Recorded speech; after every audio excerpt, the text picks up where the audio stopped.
नमस्कार, जय हिंद। स्वागत है आप सभी का यूपी रेगुलर क्लासेस के इस ऑनलाइन प्लेटफॉर्म पे। और जैसा कि आपको पता है, यूपी पीसीएस आरओ के एग्जाम के लिए हम लोग अभ्यास सीरीज चला रहे हैं, जिसके माध्यम से 40,000 एमसीक्यू क्वेश्चंस के माध्यम से पूरा सिलेबस कवर और 1990 से लेकर 2024 तक के जितने भी प्रकार के क्वेश्चन पूछे गए हों, चाहे वो पुराने हो, लेटेस्ट हो, बेहतरीन हो, उन सभी प्रश्नों का बहुत ही अच्छे तरीके से एक्सप्लेनेशन करके प्रैक्टिस। ठीक है, तो आज हम लोगों की जो क्लास है वो पॉलिटी है। ठीक है ना, पॉलिटी में देखेंगे। पॉलिटी की क्लास नंबर 2 है। ठीक है ना, पहली क्लास में हम लोग बेसिक स्ट्रक्चर देख चुके थे काफी अच्छे से। वो ना देखा हो तो देख लेना एक बार। प्लेलिस्ट सभी की बन चुकी है। पहले बता दूं, प्लेलिस्ट अभी तक नहीं बनी थी। सभी जितने भी चैप्टर्स हो चुके हैं, सबकी अलग अलग प्लेलिस्ट बन चुकी है, आप जाके देख सकते हो। तो पॉलिटी में बहुत ही अच्छे तरीके से हम लोग देखने वाले हैं। अब पॉलिटी के विषय में एक चीज बोल दूं कि पॉलिटी में अगर यूपी पीसीएस से बात करेंगे लगभग 15 क्वेश्चन आते हैं, और आरओ में बात करेंगे लगभग 10 क्वेश्चन आते हैं। इस बार भी 10 ही क्वेश्चन आए थे आरओ में। पॉलिटी एक फिक्स चैप्टर है। फिक्स का मतलब है कि यहाँ से अगर आप इतना करते हो कि एक बुक, अगर आपके पास कोई भी बुक है उसकी एक रीडिंग बहुत ही अच्छे तरीके से, अगर बुक नहीं है तो कोई आपके पास नोट्स है, कहीं आपने कोचिंग की है, किसी का बैच लिया है, वहाँ से एक बार नोट्स अच्छे से प्रिपेयर कर लो, अच्छे से पढ़ लो। उसके बाद जितने पीवाईक्यू हैं उनको अच्छे से देख लो। आपकी पॉलिटी में एक भी प्रश्न गलत नहीं होगा। ठीक है, क्योंकि ये फिक्स है। पॉलिटी में जहां से जितना आता है वो फिक्स है। ठीक, तो चलिए शुरुआत करते हैं बिल्कुल नए नए प्रश्नों के साथ। तो पहला प्रश्न आपकी स्क्रीन पर। उससे पहले अगर आप चैनल पर नए हो, सब्सक्राइब कर देना, इस वीडियो को लाइक कर देना और शेयर कर देना। ठीक है, तो पहला क्वेश्चन आपकी स्क्रीन पर ये रहा। बहुत ही बेहतरीन प्रश्न है और बताना है इसका उत्तर। ठीक है, और लेटेस्ट प्रश्न है, 22 में ही आया हुआ है। 2023 में पेपर हुआ था पीसीएसजे का। क्या पूछा गया है कि निम्नलिखित घटनाओं पर विचार कीजिए तथा उन्हें सही कालक्रम में व्यवस्थित कीजिए। इसी टाइप के प्रश्न आपसे पूछे जाते हैं पीसीएस आरओ में। ठीक है, तो देखिए, Sajjan Singh case, Berubari case, Golaknath case, Kesavananda Bharati case.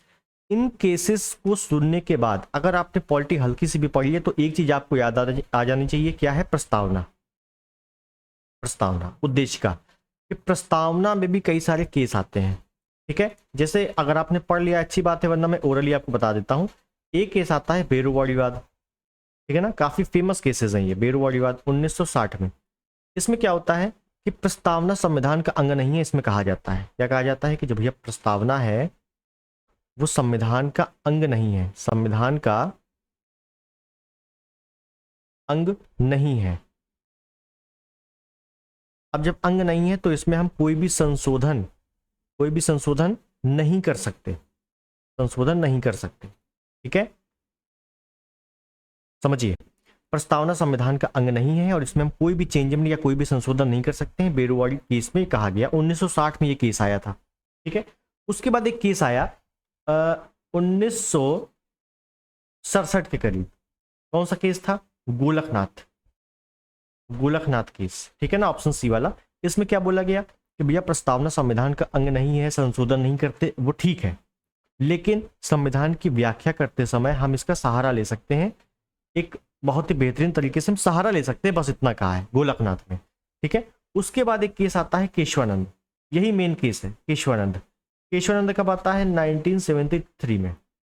इसमें क्या कहा गया? इसमें कहा गया कि भैया प्रस्तावना संविधान का अंग है, इसमें माना गया, और संशोधन भी किया जा सकता है। जब अंग है तो संशोधन कर सकते हैं, लेकिन इसके जो मूल ढांचा है उसमें परिवर्तन नहीं कर सकते, या मूल ढांचे को ध्यान में रखते हुए इसमें परिवर्तन किया जा सकता है।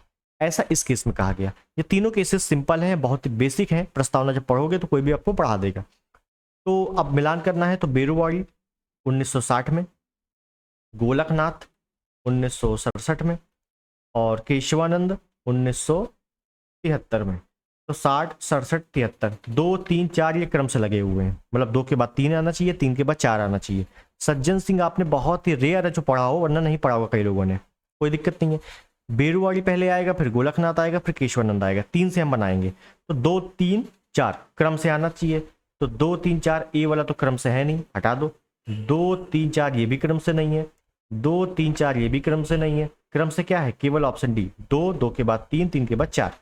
ये जो पहला वाला है सज्जन सिंह केस, केवल आपको इसकी डेट याद रखनी है, 1965 के करीब आता है। ठीक है, तो यहाँ पे ऑप्शन डी बिल्कुल सही है।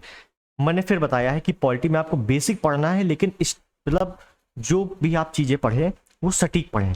अब यहाँ पे आपको बहुत ज़्यादा केसेस पढ़ने की आवश्यकता नहीं है। आपको अगर डेट याद है, आप सिंपल सा ऑप्शन डी बना सकते हो। मैंने आपको केवल समझाने के लिए डिटेल में बता दिया है, इसको ना पता हो समझ लेगा। क्लियर है? आगे देखेंगे अगला प्रश्न।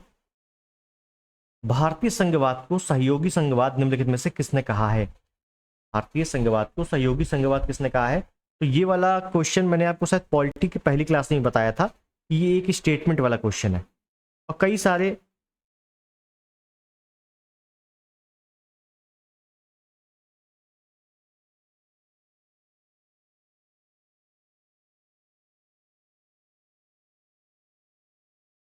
क्या होगा, कई सारे ऐसे स्टेटमेंट आएंगे आपको आपके पास कि आपको केवल स्टेटमेंट देगा, उसके नाम पता होने चाहिए बस। ठीक है ना? डिटेलिंग क्या है उसमें कोई मतलब नहीं है, अपने आप को पीएचडी नहीं करनी। ठीक है? तो भारतीय संघवाद को सहयोगी संघवाद किसने कहा है? ये कहा है ग्रेनविल ऑस्टिन ने। ग्रेनविल ऑस्टिन, ये वही ग्रेनविल ऑस्टिन है जिन्होंने डीपीएसपी को, डीपीएसपी मतलब राज्य के नीति निर्देशक तत्व, डीपीएसपी को क्या कहा है? संविधान की आत्मा। संविधान की आत्मा, ये भी आपसे कई बार क्वेश्चन पूछा जा चुका है कि संविधान की आत्मा, डीपीएसपी को संविधान की आत्मा किसने कहा है? ग्रेनविल ऑस्टिन ने कहा है। ठीक है? तो ये वाला स्टेटमेंट भी आपको याद रखना है। जो जो इंपॉर्टेंट स्टेटमेंट हो गए मैं आपको बताता रहूंगा। ठीक है? समय समय पर। आगे देखें। अब देखो कई चीजें हैं, मैं आपको इकट्ठे नहीं बता सकता।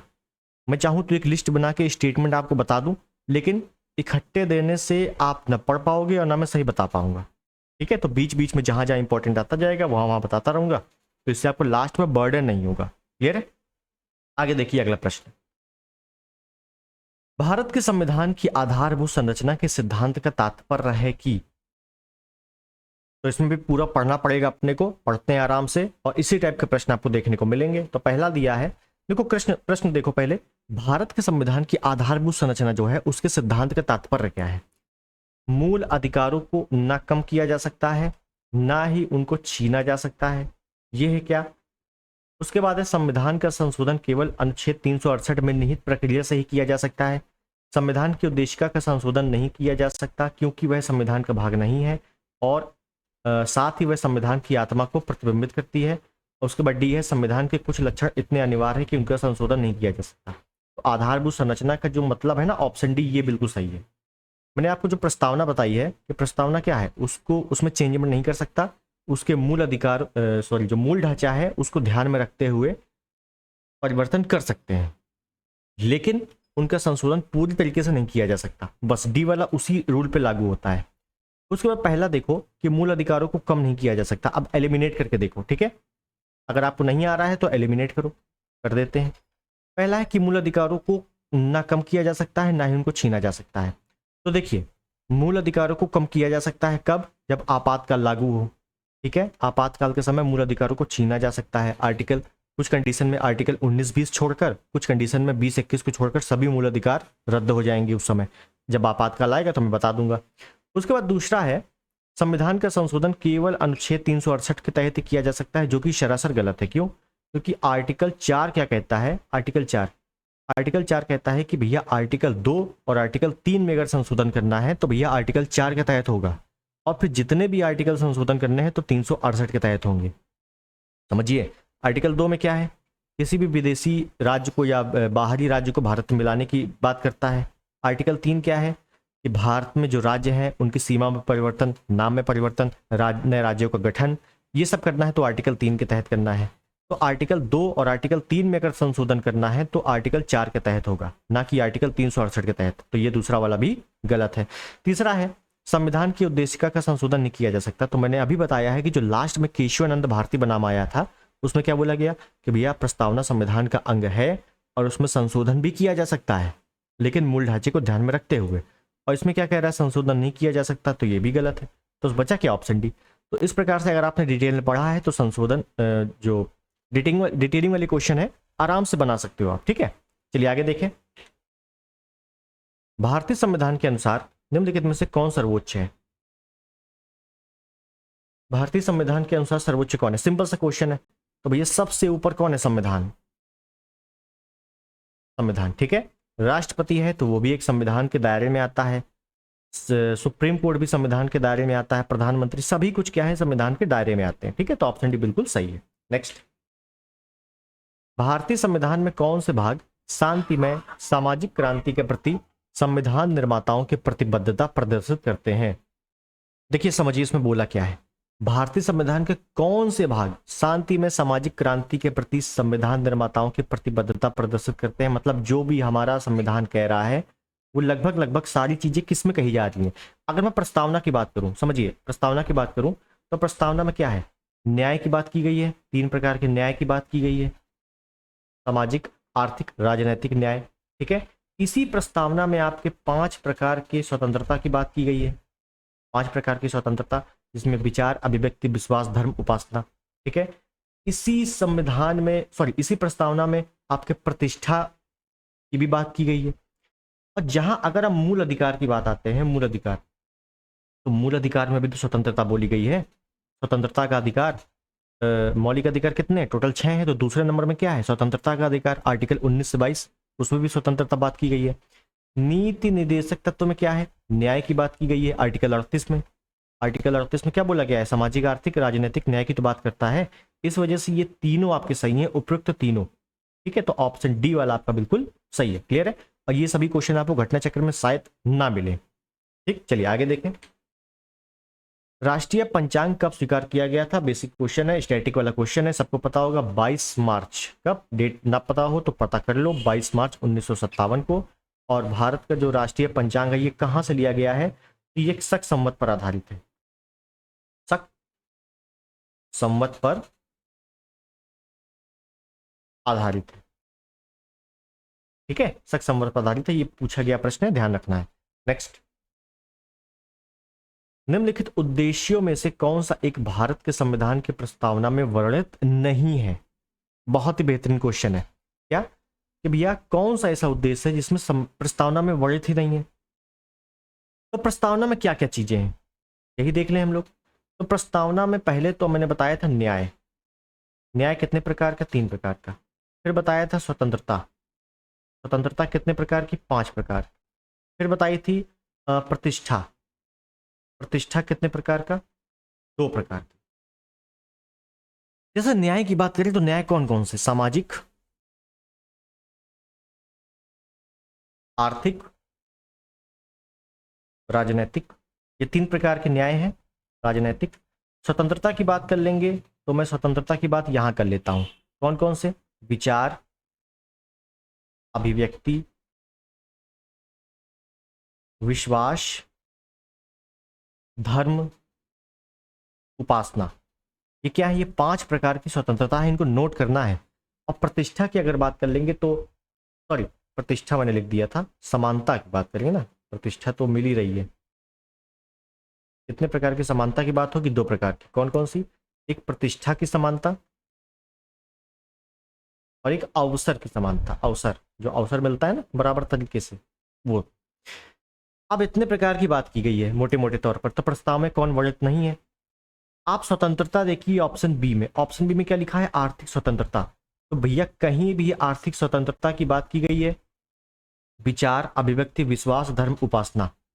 तो भैया स्वतंत्रता में कहीं भी आर्थिक नहीं आता है, तो ऑप्शन बी जो है बात नहीं की गई है। और ये क्वेश्चन आपका 21 में आया, 11 में आया, और 2023 में वीडियो री एग्जाम में आया था। वीडियो का जो यूपी में री एग्जाम हुआ था उसमें भी सेम क्वेश्चन आया था। ठीक है, तो ये क्वेश्चन नया नहीं है, काफी पुराना है, बहुत ही अच्छे से समझना है।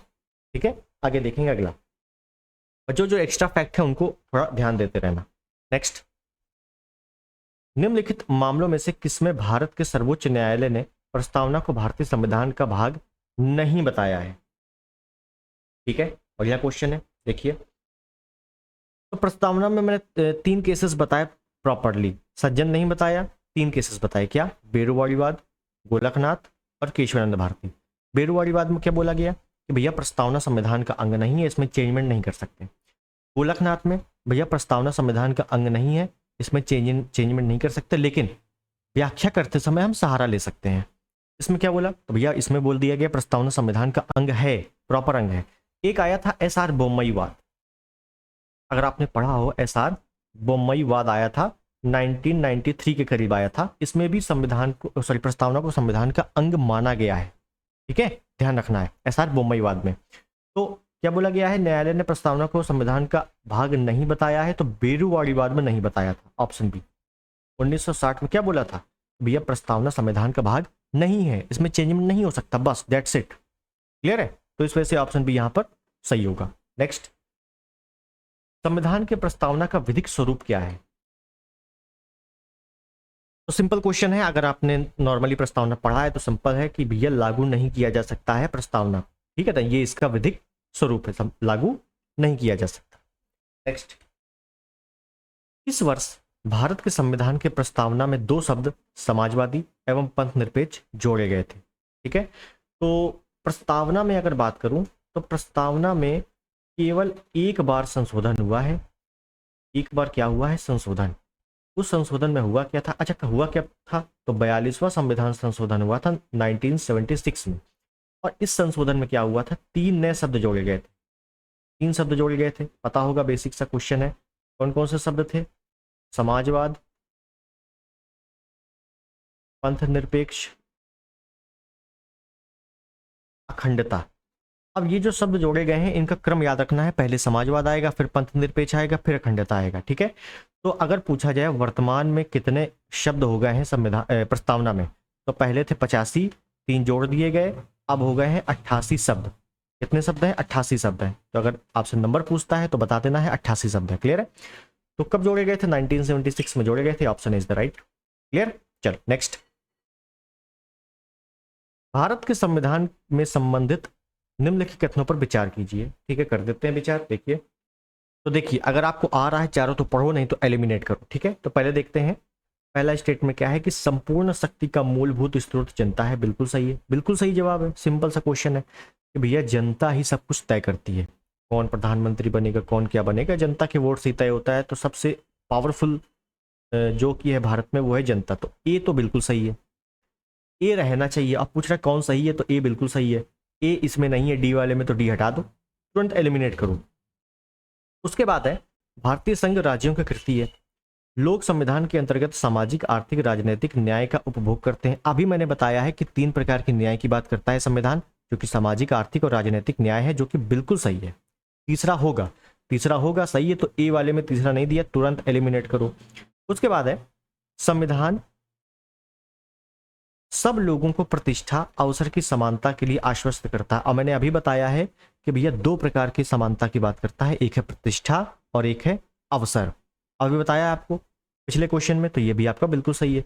4 भी सही है, और 4 सही है तो बचा क्या? 2। तो इसका मतलब है 2 सरासर गलत होगा, तो इसका मतलब है option C is the right. अब 2 में गलत क्या है? देखो, भारतीय संघ राज्यों की कृति है, उल्टा लिखा हुआ है, राज्य संघ की कृति है, ये होना चाहिए, राज्य संघ की कृति है, कृति है। ठीक है ना, तो ये उल्टा लिखा हुआ है, बस। क्लियर? नेक्स्ट, भारत के संविधान की प्रस्तावना में कितने प्रकार के न्याय, स्वतंत्रता, समानता, भारतत्व की उसी क्रम में उल्लेख किया गया है? और देख रहे हो कितनी बार ये प्रश्न आया है, बहुत ही इंपॉर्टेंट क्वेश्चन है। तो देख लेते हैं, बहुत ही सिंपल क्वेश्चन, मैंने बता ही दिया है कि भैया न्याय कितने प्रकार का है। न्याय 3 प्रकार का है, सामाजिक, आर्थिक, राजनीतिक। जब न्याय 3 प्रकार का है तो पहले आना चाहिए 3, अब पहले 3 आना चाहिए, इसका मतलब है ऑप्शन ए। एक ही में 3 दिया हुआ है, तो ऑप्शन इज द राइट। बताओ कितना सिंपल क्वेश्चन है, ये तो पहले ही हट गए। स्वतंत्रता तो 5 प्रकार की स्वतंत्रता है, 5 लिखा हुआ है। समानता 2 प्रकार की समानता है, 2 है। भ्रातृत्व 1, भाईचारा एक ही प्रकार का है। क्लियर है? भाईचारा या बंधुत्व बोल दें, है ना, बंधुत्व का नारा, तो एक ही है वो। ठीक है, तो 3, 5, 2, 1 इसी क्रम में हमें बताना, तो ऑप्शन ए बिल्कुल सही है। नेक्स्ट, भारत की संप्रभुता के संबंध में निम्नलिखित में से कौन सा या कौन से सही है? कौन सा सही है ये बताना है। ठीक है, संप्रभुता के बारे में। और आपको पता ही है कि भारत का संविधान क्या है, संपूर्ण प्रभुत्व संपन्न है। पहला पॉइंट यही आता है कि भारत का संविधान संपूर्ण प्रभुत्व संपन्न है। इसका मतलब क्या होता है ये भी समझ लो, मैं बोल दे रहा हूं, ओरल लिखूंगा नहीं। संपूर्ण प्रभुत्व संपन्न का मतलब है कि भारत कोई भी निर्णय लेगा तो उसमें विदेशी मीडिया, विदेशी सरकार, विदेशी शक्तियों के सहारे के बिना स्वयं निर्णय ले सकता है, स्वयं निर्णय लेने के लिए बाध्य है। ठीक है, किसी के सहारा नहीं ले सकता भारत, ये कहा गया है संपूर्ण प्रभुत्व संपन्न के व्याख्या में। क्लियर? तो देखते हैं, पहला है भारत राष्ट्रमंडल के सदस्य, कॉमनवेल्थ के सदस्य, ये तो सबको पता है, बेसिक सा क्वेश्चन है, हाँ भैया सदस्य है। दूसरा है राष्ट्रमंडल की सदस्यता के कारण भारत की संप्रभुता कम हो जाती है। बिल्कुल नहीं, भारत राष्ट्रमंडल का सदस्य तो उसकी पावर कम हो जाएगी, गलत। दूसरा सरासर गलत है। इसका मतलब है ऑप्शन ए आपका बिल्कुल सही है। बताओ, बेसिक सा क्वेश्चन था। अगला देखिए नेक्स्ट। देखिए ये भी अच्छा क्वेश्चन है। भारतीय संविधान के निर्माण से संबंधित निम्नलिखित कथनों में से कौन सही है? तो कौन सा सही है बताना है। पहला पढ़ेंगे पंडित नेहरू के। देखिए ये सब क्वेश्चन को पहले आप पढ़िए अच्छे से, ठीक है ना। कई बार क्या होता है, बड़े बड़े क्वेश्चन आ जाते हैं, उसको लोग लेंदी समझ के निकल जाते हैं, आगे बढ़ जाते हैं, और जबकि वो अगर आप पढ़ लोगे ना तो बहुत ईजी क्वेश्चन होता है वो, ठीक है। इस वजह से क्वेश्चन पहले पूरा पढ़ा करिए। जैसे पंडित नेहरू के उद्देश्य प्रस्ताव का जो संविधान सभा द्वारा स्वीकार किया गया था, संविधान के निर्माण पर असर था, ठीक है। उद्देशिका बहुत महत्वपूर्ण उद्देश्यों की पूर्ति करती है, ठीक। संविधान को भारत के लोगों ने आदेशित किया है, ठीक है। राज्य के मुखिया को लोग प्रत्यक्ष रूप से निर्वाचित करते हैं। अब मुझे डी वाला जो लग रहा है ऑप्शन डी, सॉरी चौथे नंबर का स्टेटमेंट है कि राज्य के मुखिया को लोग प्रत्यक्ष रूप से निर्वाचित करते हैं। राज्य का मुखिया कौन? तो राज्य का मुखिया कई लोग राज्यपाल समझ रहे हैं, बिल्कुल सही है। राष्ट्रपति भी समझ लो, बिल्कुल सही है। अलग अलग टाइप से वो मैं बाद में बताऊंगा कैसे। अब ये बताओ, क्या राज्यपाल को या राष्ट्रपति को लोग मतलब जनता प्रत्यक्ष मतलब डायरेक्ट रूप से निर्वाचित करती है क्या? आप क्या डायरेक्ट राष्ट्रपति को वोट देते हो? क्या राज्यपाल को आप डायरेक्ट वोट देते हो? नहीं, हमारे द्वारा चुने गए प्रतिनिधित्व जो है उनको वोट देते हैं। तो कुल मिला के चौथा आपका बिल्कुल गलत है। साफ साफ समझ में आ रहा है, हल्का सा भी जिसने पॉलिटी पढ़ी है उसको समझ में आ गया कि भैया चौथा गलत है। चौथा अगर गलत है और हमसे पूछ रहा है कौन सा सही है, तो भाई ये चारों, ऑप्शन डी में चारों दिया ये तो गलत हो गया, ऑप्शन बी में 4 दिया ये भी गलत हो गया, ऑप्शन सी में 4 दिया ये भी गलत हो गया, बचा क्या? Option is the right. बताओ कितना सिंपल क्वेश्चन था, ठीक है। तो क्वेश्चन से डरना नहीं है, बड़े बड़े क्वेश्चन से। नेक्स्ट, 26 जनवरी 1950 को भारतीय गणतंत्र की सही संवैधानिक स्थिति क्या थी? तो देखिए, अब मैंने आपको बताया है कि भैया भारत क्या है, जैसी संविधान बना था तो पहले से ही संपूर्ण प्रभुत्व संपन्न था, ठीक है। तो संपूर्ण प्रभुत्व संपन्न इसमें भी है, इसमें भी, इसमें भी, तो ऑप्शन ए तो बिल्कुल ही नहीं हो सकता। दूसरी चीज, 26 जनवरी 1950 की बात कर रहा है और आपको साफ साफ पता है कि जो 24वां संविधान संशोधन हुआ है 1976 में, इसमें आपके 3 शब्द जोड़े गए हैं, समाजवाद, समाजवाद, पंथ निरपेक्ष और क्या जोड़ा गया था? एक अखंडता। ये 3 शब्द बाद में जोड़े गए हैं, तो जाहिर सी बात है ये समाजवाद बाद में जोड़ा गया होगा, पंथ निरपेक्ष बाद में जुड़ा है।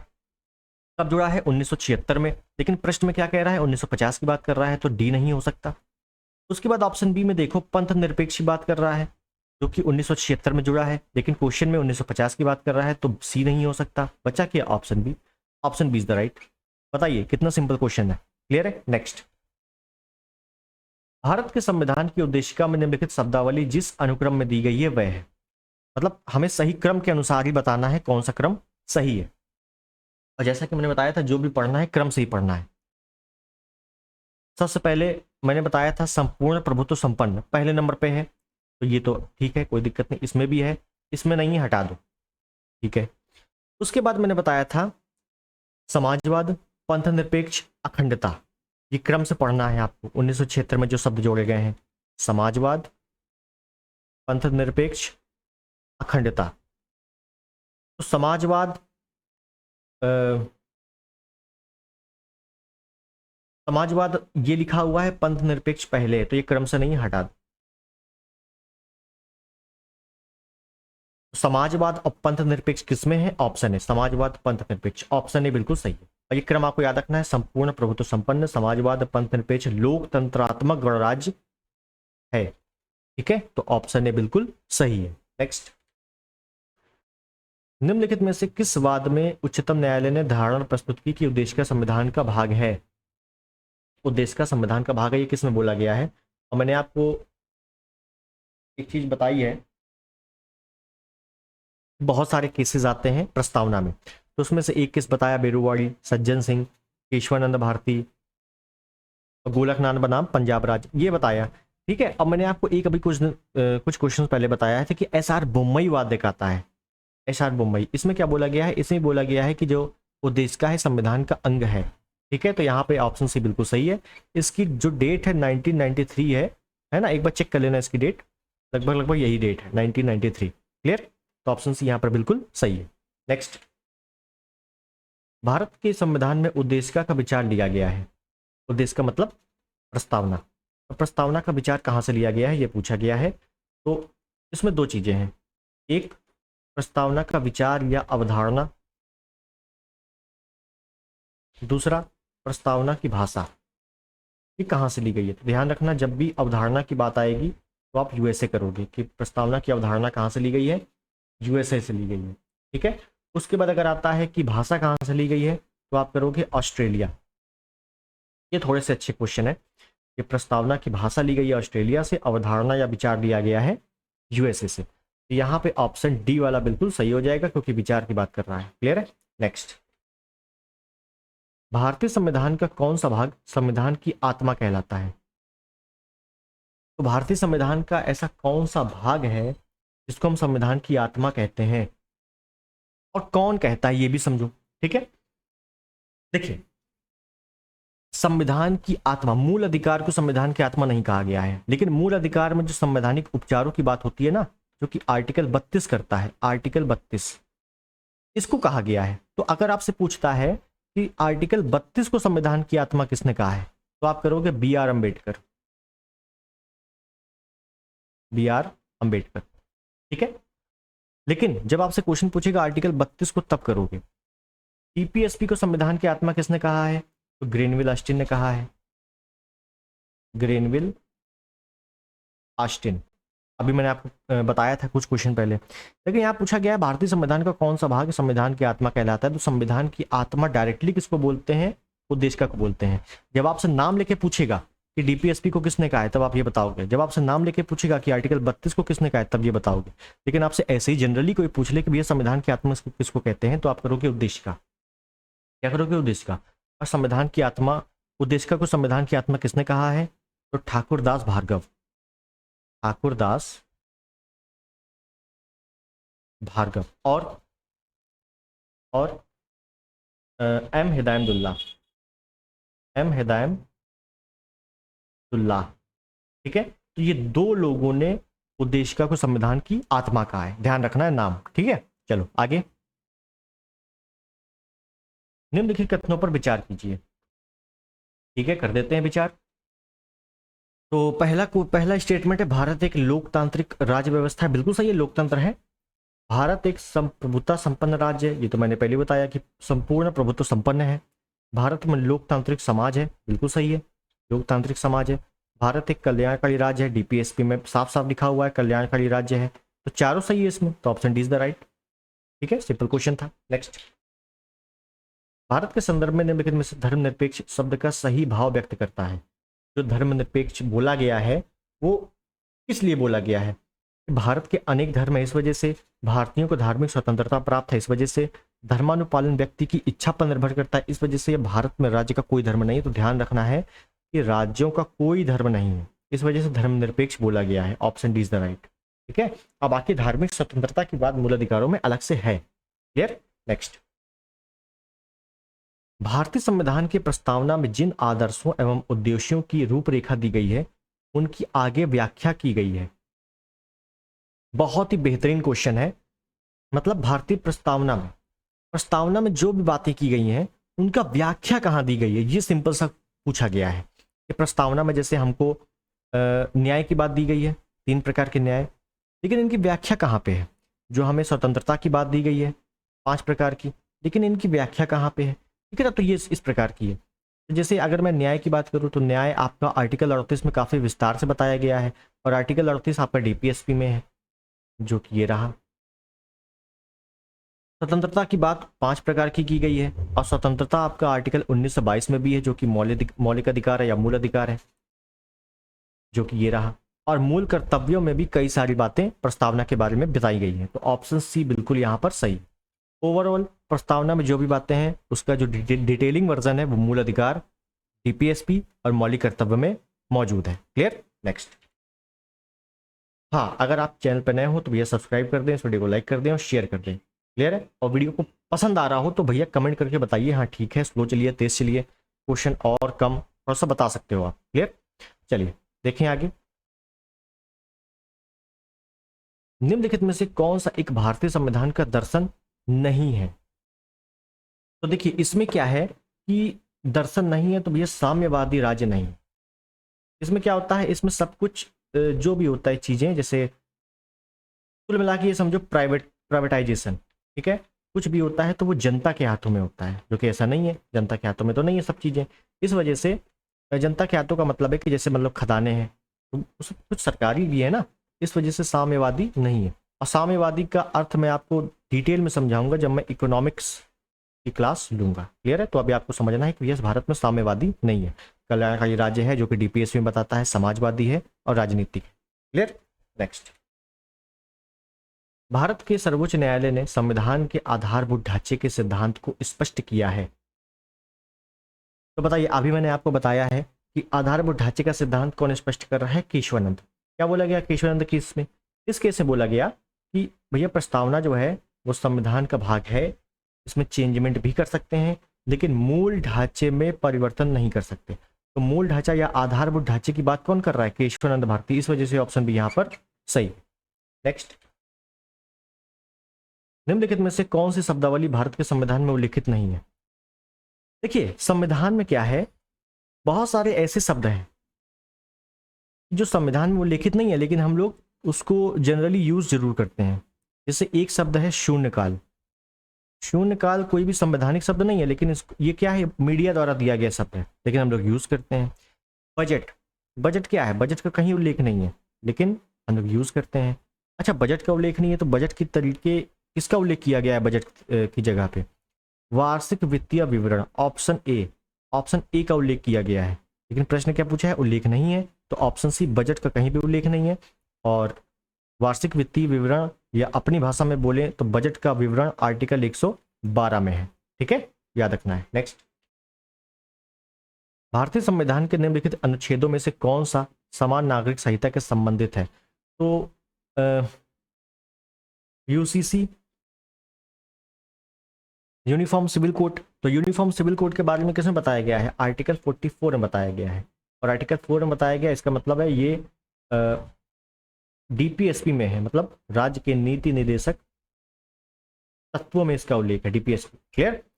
और कहाँ पे लागू है? तो सबसे पहला लागू हुआ था ये गोवा में, सेकंड नंबर का यूके में, अब पूरे भारत में लागू करने की बात चल रही है। आया हुआ क्वेश्चन है, लेटेस्ट, क्लियर। नेक्स्ट, भारतीय संविधान की छठी अनुसूची में प्रदत्त स्वायत्त जिला परिषद की व्यवस्था उत्तर पूर्व भारत के किस राज्य पर लागू नहीं होती है? और ये भी देखो 22-23 में आया हुआ क्वेश्चन है, लेटेस्ट क्वेश्चन है, ठीक है ना। अनुसूची 12 की 12 आपको याद होनी चाहिए। तो छठवीं अनुसूची में बात करें तो उसमें बोला गया है पूर्वोत्तर राज्यों में, पूर्वोत्तर के कुछ राज्यों में शासन चलाने की बात करता है। शासन चलाने की कितने राज्य हैं? तो 4 राज्य हैं। कौन कौन से?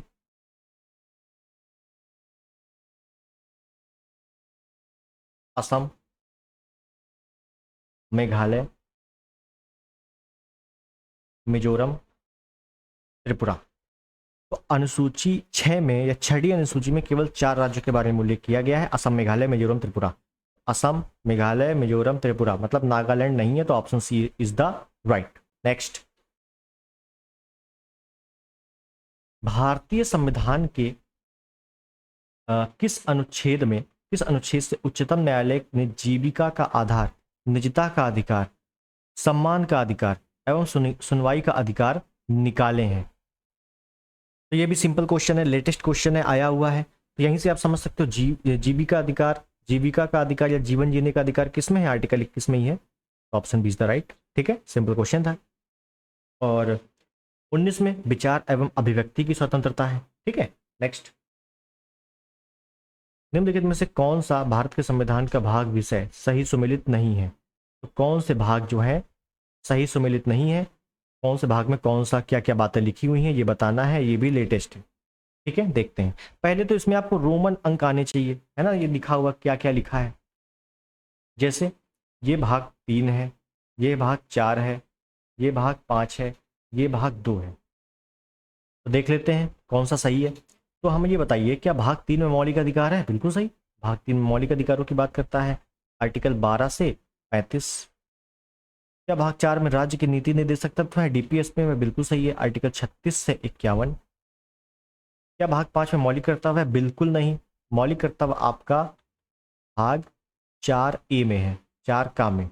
और आर्टिकल की बात कर लेंगे तो आर्टिकल 51A में है, क्लियर है? क्या भाग 2 में नागरिकता है? बिल्कुल सही है, आर्टिकल 5 से 11। ठीक है, तो सभी भाग के सभी प्रमुख बातें और उनके अनुच्छेद याद होने चाहिए कि कहां से कहां तक उनके बारे में उल्लेखित है। नेक्स्ट, भारतीय संविधान के निम्नलिखित अनुच्छेदों में से कौन सा राष्ट्रपति के क्षमादान के अधिकार से संबंधित है? तो राष्ट्रपति राज्यपाल का क्षमादान के बारे में उल्लेख किया गया है। तो राष्ट्रपति का क्षमादान किस अनुच्छेद के तहत है और राज्यपाल का क्षमादान किस अनुच्छेद के तहत है, ये आपको पता होना चाहिए। तो याद रखना है, राष्ट्रपति के जो क्षमादान है वो आर्टिकल 72 में है, अनुच्छेद 72 में। और राज्यपाल अगर क्षमादान करेगा, राज्यपाल, तो किस में करेगा? आर्टिकल 161 में। ठीक है, जब राष्ट्रपति राज्यपाल वाला पोर्शन आएगा तो इसमें हम लोग डिटेलिंग बात करेंगे। क्लियर है? चलिए आगे देखें। सूची 1 सूची 2 मिलान करना है, भाग दिए हैं और एक तरफ उनकी बातें लिखी हुई है, किस भाग में क्या क्या बातें हैं देख लेते हैं। पहले तो इसको हम लोग गिनती में कन्वर्ट करें। ये क्या लिखा हुआ है? देखो x जो होता है ना, x ये होता है 10, 10 के आगे v बना है मतलब 5, तो ये हो गया 15। ये है 10 और 10 के आगे बना है 7, मतलब ये हो गया भाग 17। ये है 10 और ये बना है 8, इसका मतलब ये हो गया भाग 18। ये है 10, ये भी 10 है, इसका मतलब हो गया 20। ठीक है, x के बाद जितना भी है उसमें जोड़ देना चाहिए। ठीक, यही रूल है। खैर, तो अगर मैं बात करूं 15, तो 15 वाला किस में है? निर्वाचन में है, तो ए का हो गया 2, ए का हो गया 2, तो ठीक है, तो ए हट गया और डी हट गया, समझिएगा।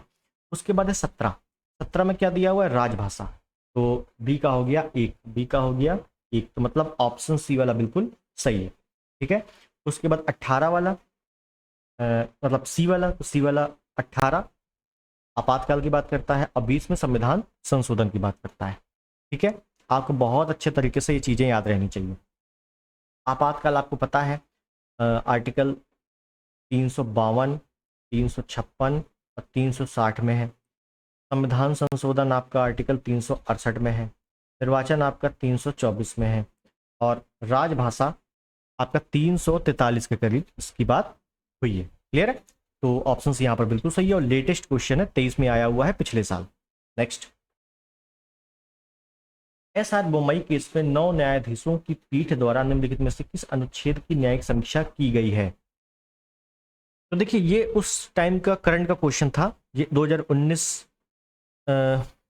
ठीक है, तो इसमें हुआ क्या था बता दूं मैं। पहली चीज तो एस.आर. बोम्मई केस 1993 1904 के करीब का है, ये मैं बता चुका हूं आपको। ठीक है, इसमें एक जजमेंट आया कि अगर सुप्रीम कोर्ट ने इसमें कहा था कि अगर आर्टिकल 356, कौन सा?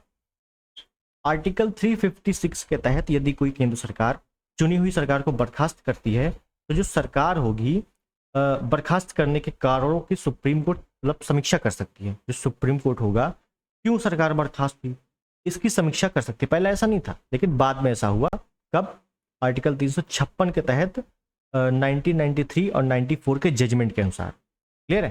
हालांकि ये जजमेंट वाला केसेस है, यहाँ पे ऑप्शन बी आपको टिक करना है। और जजमेंट वाले केसेस हैं तो वो बाद में बहुत सारी जजमेंट आएगी, उसमें आपको ये वाला भी बता दूंगा डिटेल्ड में। और क्लियर है? चलिए आगे देखें। अंतरराज्यीय नदियों या नदी दोनों के जल संबंधी विवादों का न्याय निर्णय भारतीय संविधान के किस अनुच्छेद के अंतर्गत किया जाता है? मतलब आपने सुना होगा बहुत सारे विवाद होते हैं, जल संबंधी विवाद, नदी संबंधी विवाद। कावेरी जल विवाद किस किस राज्य के मध्य है? कृष्णा नदी जल विवाद किस किस राज्य के मध्य है? पढ़ा होगा जनरल नॉलेज में, जियोग्राफी में। तो आर्टिकल 262 के तहत ये विवाद सॉल्व किया जाता है। आर्टिकल 262 के तहत, आर्टिकल 262 बहुत अच्छे से याद रखना है। क्लियर है? नेक्स्ट, 8वीं अनुसूची में भाषाओं की संख्या कितनी है संविधान के 92 संशोधन के बाद? 8वीं अनुसूची में भाषाओं की संख्या कितनी है? तो टोटल भाषा वर्तमान में कितनी है पता होगा आप लोगों को।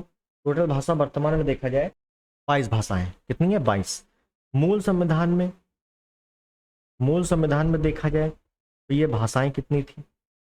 भाषाएं थी 14, 8 जोड़ी गई, हो गई 22। अब ये 8 कौन कौन सी जोड़ी गई? तो ये मैं बता चुका हूँ हालांकि क्लास 1 में। एक हुआ संविधान संशोधन 21वां संविधान संशोधन 1967। दूसरा हुआ 71वां संविधान संशोधन 1992। तीसरा हुआ 92वां संविधान संशोधन 2003, यही लास्ट था। और यही प्रश्न में देखो बोला गया है कि 92वां संविधान संशोधन के बाद इसमें जोड़ी गई थी आपकी सिंधी, इसमें जोड़ी गई नेपाली,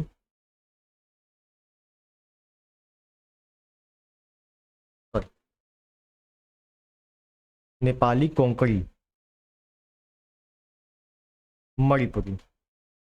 क्लियर। और 92 में जोड़ी गई थी 4 भाषाएं जो थी आपकी मैथिली, बोडो,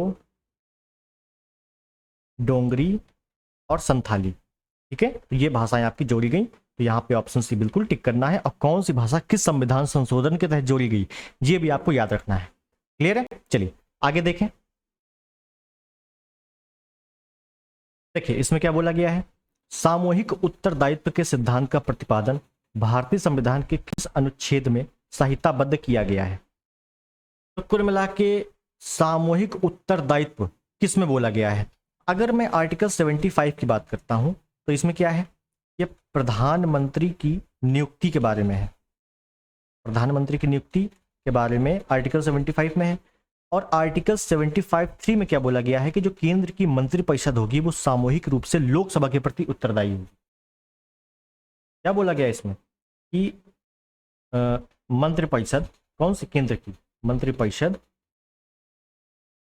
सामूहिक रूप से लोकसभा के प्रति उत्तरदायी होगी। ठीक है, तो ये उत्तरदायी का जो फॉर्मूला है ये किसमें है, आर्टिकल 75(3) में है। ये आपने अगर पढ़ा होगा, अगर प्रधानमंत्री वाला चैप्टर पढ़ा है तो उसमें ये आपको पता होगा। क्लियर है। अब 22 में आया हुआ है, लेटेस्ट क्वेश्चन है। नेक्स्ट, निम्नलिखित में से कौन से अनुच्छेद भारत के मूल संविधान का अंश नहीं है। समझिए बहुत सिंपल क्वेश्चन है और इसमें आपको कुछ नहीं आता फिर भी आप कर लोगे। जैसे आपको ये पता है, पहली बात तो ये लेटेस्ट है, पुराना क्वेश्चन नहीं है, नए पैटर्न का क्वेश्चन है। दूसरी चीज हमसे पूछा गया है मूल संविधान का अंश नहीं है। मूल संविधान का मतलब है कि जो संविधान 26 जनवरी 1950 को लागू हुआ था, 1950 को, उसका अंश नहीं है। तो जाहिर सी बात है 1950 को जो संविधान लागू हुआ था इसमें आर्टिकल कितने थे, टोटल आर्टिकल थे 395, 395 थे। अब बाद में जैसे जैसे अपने समय के अनुसार बहुत सारे क्या किए गए, संशोधन किए गए। और आपको इतना पता है कि जो मूल संविधान है आज भी 395 है, लेकिन जो सब आर्टिकल जोड़ दिए गए हैं आगे उनके हिसाब से लगभग 450 प्लस आर्टिकल हो गए हैं। सब आर्टिकल का मतलब है कि मान लो जैसे आर्टिकल 21 है, अब इसमें कुछ संशोधन हुआ, आर्टिकल 21A कर दिया गया, 21B कर दिया गया, है ना। जैसे आर्टिकल 19 है तो 19 में ABCD जोड़ दिया गया। लेकिन आपको कहीं भी आर्टिकल 396 नहीं मिलेगा कि आर्टिकल 396 में क्या है। क्यों? क्योंकि आर्टिकल 395 ही मूल है। और जब ये ABCD जोड़ा गया तो कब जोड़ा गया, जब संविधान लागू हो गया, फिर बाद में जोड़ा गया आपने जैसे जैसे जरूरत पड़ी। तो इसका मतलब है कि आर्टिकल 52, सिंगल 52 मूल में था, सिंगल 14 मूल में था, लेकिन ए जोड़ दिया गया, इसमें भी ए जोड़ दिया गया, मतलब बाद में जोड़ा गया होगा जैसे जैसे जरूरत पड़ी। इसका मतलब ये मूल संविधान में नहीं थे, ये बाद में जुड़े हैं। कब जुड़े हैं मतलब नहीं है, लेकिन बाद में जुड़े हैं। तो 2 और 4 ये मूल संविधान में नहीं थे। इसका मतलब है क्या पूछा गया, मूल संविधान का कौन सा अंश नहीं है, तो बस 2 4 नहीं है। इसका मतलब है option A is the right. बताओ कितना सिंपल क्वेश्चन है, समझने की देरी है केवल। चलो आगे देखो। निम्नलिखित विषयों पर विचार कीजिए, उन्हें क्रमानुसार जैसे संविधान में उल्लिखित है व्यवस्थित कीजिए। कर देते हैं, कोई दिक्कत नहीं है। क्या दिक्कत है इसमें, देखिए सबसे पहले क्या है, सबसे पहले संघ एवं उसका राज्य क्षेत्र है जो कि भाग 1 में है, बिल्कुल सही है। उसके बाद मौलिक, उसके बाद नागरिकता है सेकंड नंबर पे। सेकंड नंबर पे क्या है, नागरिकता है, तो 3 कर दो। उसके बाद मूल अधिकार है। उसके बाद DPSP है आपका, इसका मतलब 4 कर दो। उसके बाद मौलिक कर्तव्य है, इसका मतलब है 4A कर दो। इसका मतलब मौलिक कर्तव्य सेकंड नंबर पे है, तो बस 1 3 4 1 सॉरी 4 2 इस क्रम में है, तो option B is the right. ठीक है ना, सिंपल क्वेश्चन है, कोई हार्ड नहीं है। नेक्स्ट, अनुसूची विषय, किस अनुसूची में क्या क्या विषय है, बहुत ही सिंपल क्वेश्चन है। 8वीं अनुसूची में आपको अच्छे से पता है, अभी हम लोगों ने डिटेल देखा है भाषा के बारे में।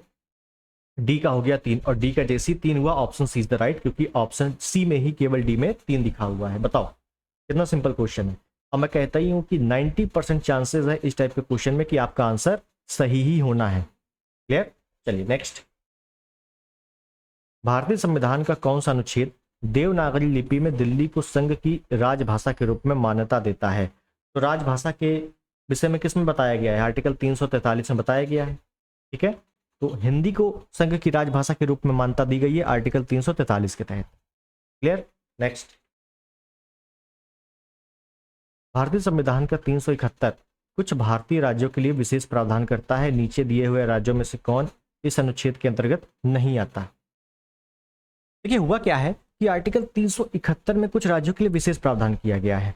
ठीक है, तो अब वो आर्टिकल कौन कौन से हैं वो देख लो केवल, बहुत ही अच्छे तरीके से। आपसे वन लाइनर ही पूछा जाता है, जैसे आर्टिकल 371 में किन राज्यों के लिए विशेष प्रावधान है? आर्टिकल 371 ए में किसके लिए विशेष प्रावधान है? ऊपर लिख देता हूं आर्टिकल 371 एफ, जो आया हुआ है बार बार वही लिख रहा हूं। ठीक है, हाँ पहले इतना देख लो। आर्टिकल 371 में क्या है कि महाराष्ट्र और गुजरात इन दोनों के लिए विशेष प्रावधान किया गया है। 371 ए में नागालैंड के किया गया है। एफ में सिक्किम के लिए किया गया है, एफ में सिक्किम के लिए किया गया है। उसके बाद एक आर्टिकल यहाँ पे लिख लो आर्टिकल 371 एच, ये भी कई बार आ चुका है। और एक लिख लो आर्टिकल 371 जे, ये दोनों देख लो। तो एच में क्या है? अरुणाचल प्रदेश के बारे में किया गया है, अरुणाचल प्रदेश विशेष प्रावधान। ठीक है, और जे में किया गया है तो कर्नाटक।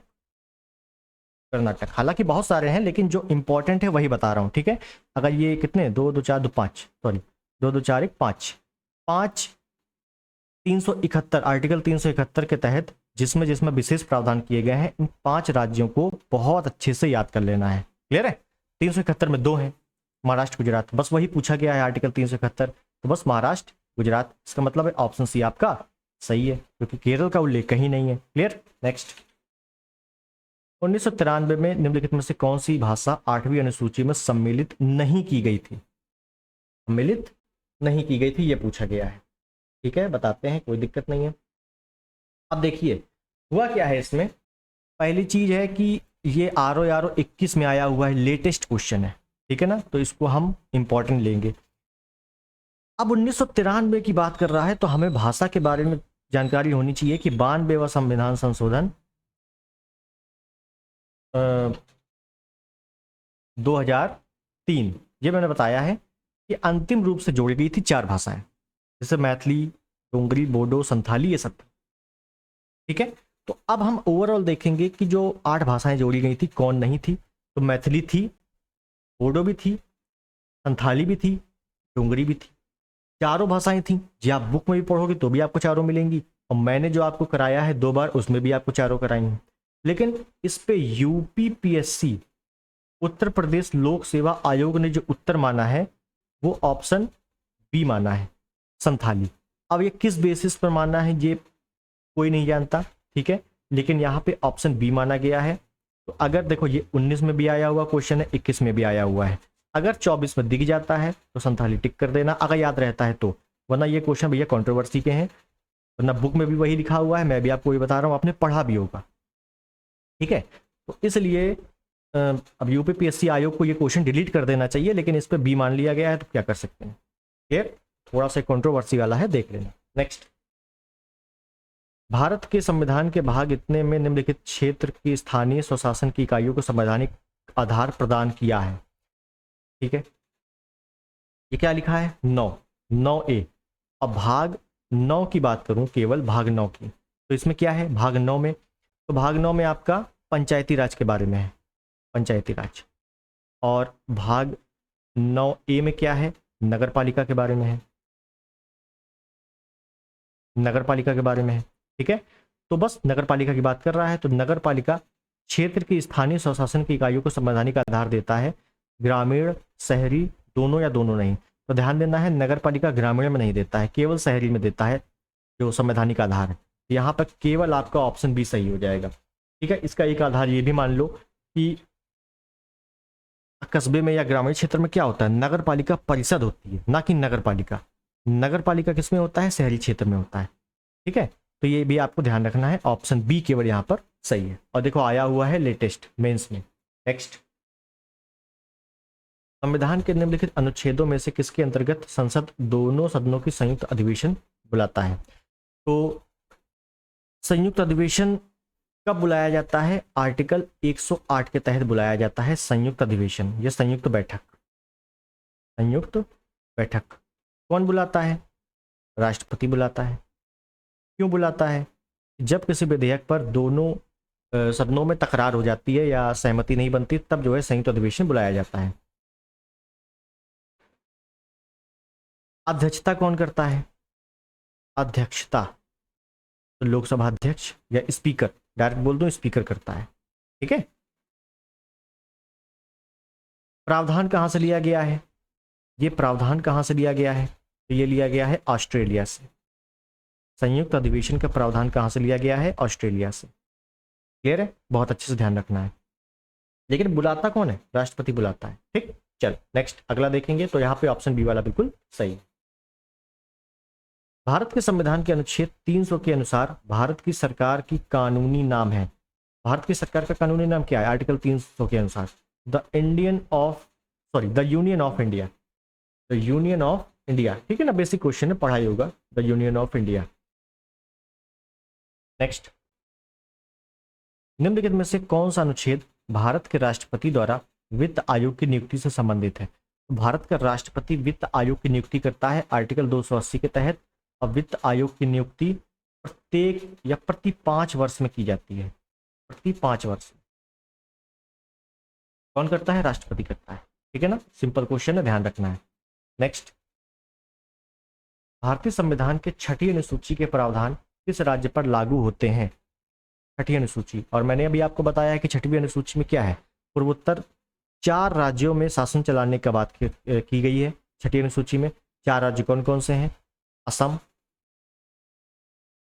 मेघालय, मिजोरम और त्रिपुरा।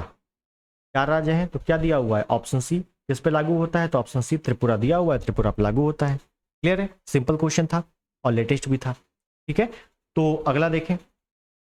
हाँ, अगला हमारा समाप्त हो गया है, सभी क्वेश्चन समाप्त हुए। और पॉलिटी की क्लास 2 थी, और आपने देखा होगा जो प्रश्न थे बहुत ही बेहतरीन प्रश्न थे। इसी टाइप के प्रश्न आपको आरओ में खासकर मिलते हैं, खासकर आरओ में। यूपी पीसीएस में तो थोड़े से ठीक ठाक क्वेश्चन आ जाते हैं, लेकिन आरओ में थोड़े से डिफिकल्ट बनाएगा, तो इसी प्रकार से बनाएगा भैया, इसके अलावा डिफिकल्ट आपका नहीं आएगा। ठीक है, इसी वजह से जो भी आप नोट्स पढ़ रहे हो पढ़ते रहो, जो भी बुक पढ़ रहे हो पढ़ते रहो, कोई भी अगर बैच पढ़ रहे हो पढ़ते रहो। लेकिन जो यूपी रेगुलर क्लासेस में क्लासेस चल रही हैं बहुत ही बेहतरीन, और आपको अगर आप पढ़ रहे हो रेगुलर तो आपको लग रहा होगा कि हाँ बेहतरीन है, कंटेंट ठीक है, और इस टाइप के क्वेश्चन आते हैं। ज़्यादा ज्ञानी बनना नहीं है, सिंपल सा है कि सिलेक्शन लेना है। ठीक है, तो रेगुलर रहो, यूपी रेगुलर क्लासेस में रेगुलर रहिए, एग्जाम तक पूरा सिलेबस कंप्लीट और हर चैप्टर का रिवीजन कंप्लीट। ठीक है, तो चलिए मिलते हैं इसी के साथ अगले वीडियोस में। तब तक के लिए नमस्कार, जय हिंद, वंदे मातरम।